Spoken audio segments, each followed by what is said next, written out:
Hello and welcome to Times XP. My name is Vidyatri and here are the biggest stories that are making headlines across the globe today. So let's start with it.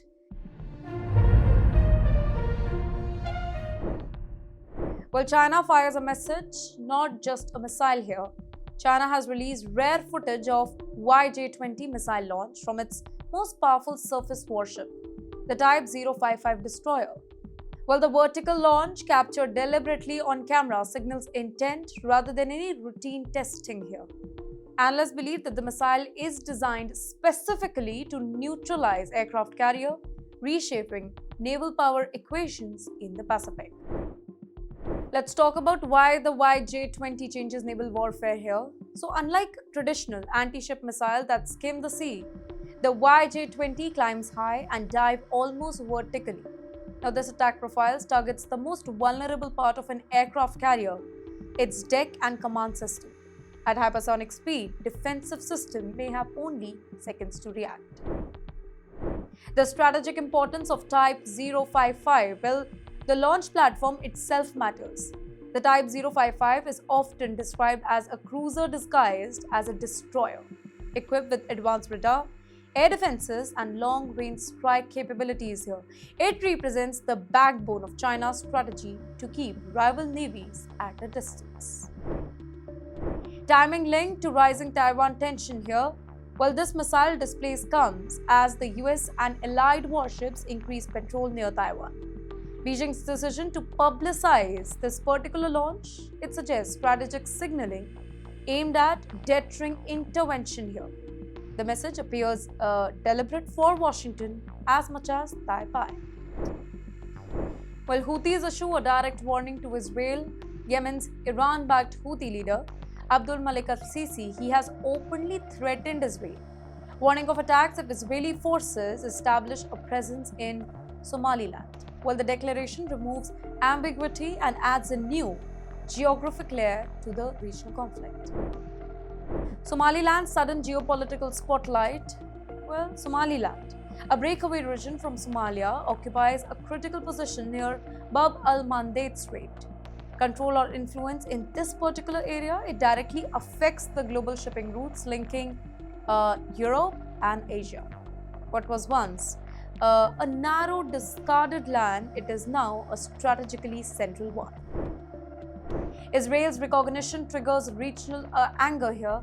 Israel's announcement recognizing Somaliland as an independent state, it has sparked outrage across the Arab world. Somalia insists that Somaliland remains part of its sovereignty. On the other hand, critics accuse Israel of destabilizing an entire fragile region.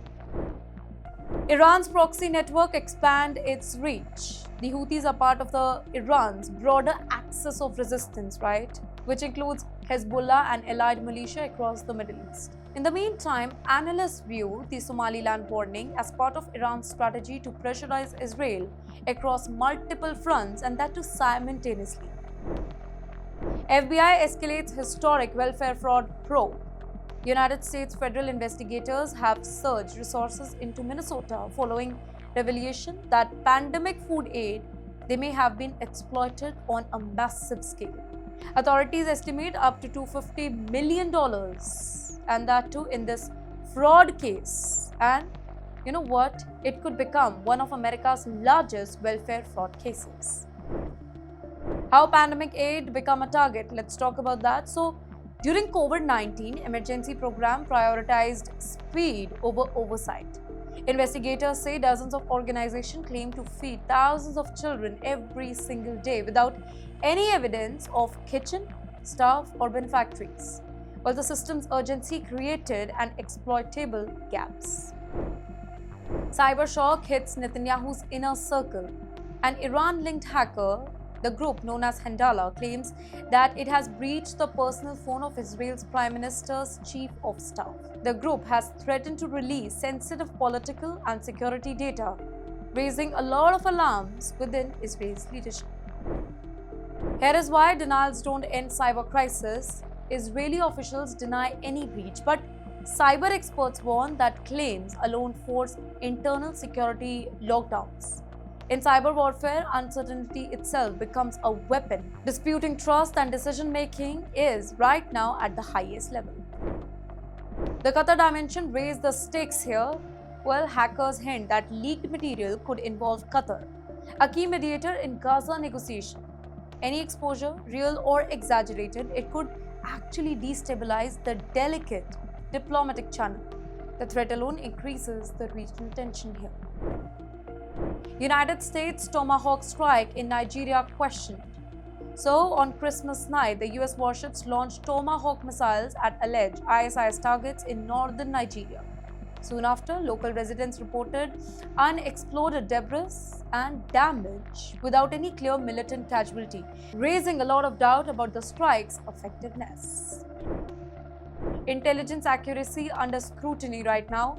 Analysts are questioning whether the coordinates they were outdated or targets had already moved. While Washington insists that the mission exceeded, the conflicting ground reports have fueled debate over intelligence reliability. Epstein files reignite public outrage. Newly unsealed US Justice Department documents detail Jeffrey Epstein's online purchases over several years. Investigators say that the item reveal behavioral pattern consistent with long-term predatory activity, renewing calls for broader accountability. But you know why digital purchases record matter here? So unlike testimony, digital records show intent and repetition. Experts argue that data supports victim accounts and suggests Epstein's crime. They were systematic rather than isolated. While the files intensify scrutiny of institutional failures. Iran declares that it is facing total war here. Well, Iranian President Masoud Pezeshkian, he has warned that Iran is under all-out pressure from Israel, the US and Europe. He frames sanction and cyber operations as a form of war that is more dangerous than direct military confrontation. Trump-Netanyahu meeting rises the anxiety here. The statement comes days before Donald Trump meets Benjamin Netanyahu in the United States. Tehran fears that coordinated decision that could tighten sanctions or escalate conflict. In the meantime, Iran's message appears aimed at preemptive deterrence. Iran's execution number shocks Right Group here. Human Rights Organization report a dramatic spike in executions in Iran with nearly 2,000 carryouts in 1 year. Tehran says that those executed, they were linked to spying or national security threat. Crackdown linked to Mossad fears. Well, Iran believes that Israeli intelligence, they have deeply penetrated its security setup here. Executions are intended to deter collaborations, but critics, well, they want rushed trials and broad definitions of spy. It can risk the irreversibility of the injustice. Severe winter storm paralyzes the US Northeast. A very powerful winter storm brought heavy snow, ice, and freezing temperature to major US states. New York and New Jersey declared emergencies as transport systems ground to the halt. Travel instructions overwhelmed here. More than 9,000 flights were cancelled or delayed across multiple airports. Icy roads and limited visibility caused accident and closure, leaving millions stranded during peak holiday season. Hamas moves towards leadership election here. With a fragile ceasefire in place, Hamas is preparing for secret internal election to appoint a new political bureau chief. While the move follows assassination that disrupted its command structure. Two contenders signal different future. Khalil al-Hayya represents Gaza-centric leadership, while Khalid Mashal, he offers international experience.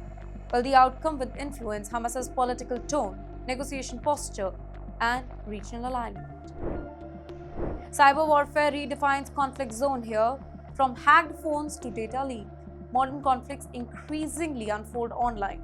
Targeting aides rather than leaders exposes decision-making network, making cyberspace a new battlefield. Israel-Qatar diplomatic clash escalates. Qatar condemns Israel's recognition of Somaliland, urging it to recognize Palestine instead, while Israeli officials fired back, transforming a diplomatic disagreement into a broader confrontation. United Kingdom terror warning raises a lot of public alarms here. A former MI6 operative has warned that Britain could actually face a mass casualty terror attack. While authorities have not yet confirmed the particular claim, but authorities stress the terror, it remains a real threat. Tobago tourism hit by radar controversy. Well, opposition leaders in Tobago blames the installation of the US military-grade radar for a collapse in tourism. Hotel occupancy has plunged with fear that the island is being viewed as a potential conflict zone. Turkey issues final warning to YPG. Turkey has warned Kurdish YPG forces in Syria to comply with integration agreement or face military consequences here. Ankara says diplomacy is running out, raising a lot of fear of a new escalation in northern Syria. And with that, that's a wrap up for 30 news bulletins from around the globe. From Gaza to Syria, from US to Israel, the world is changing and so is geopolitics. Me, Dhriti Athri, is here to give you all the latest updates on Times XP. So stay tuned.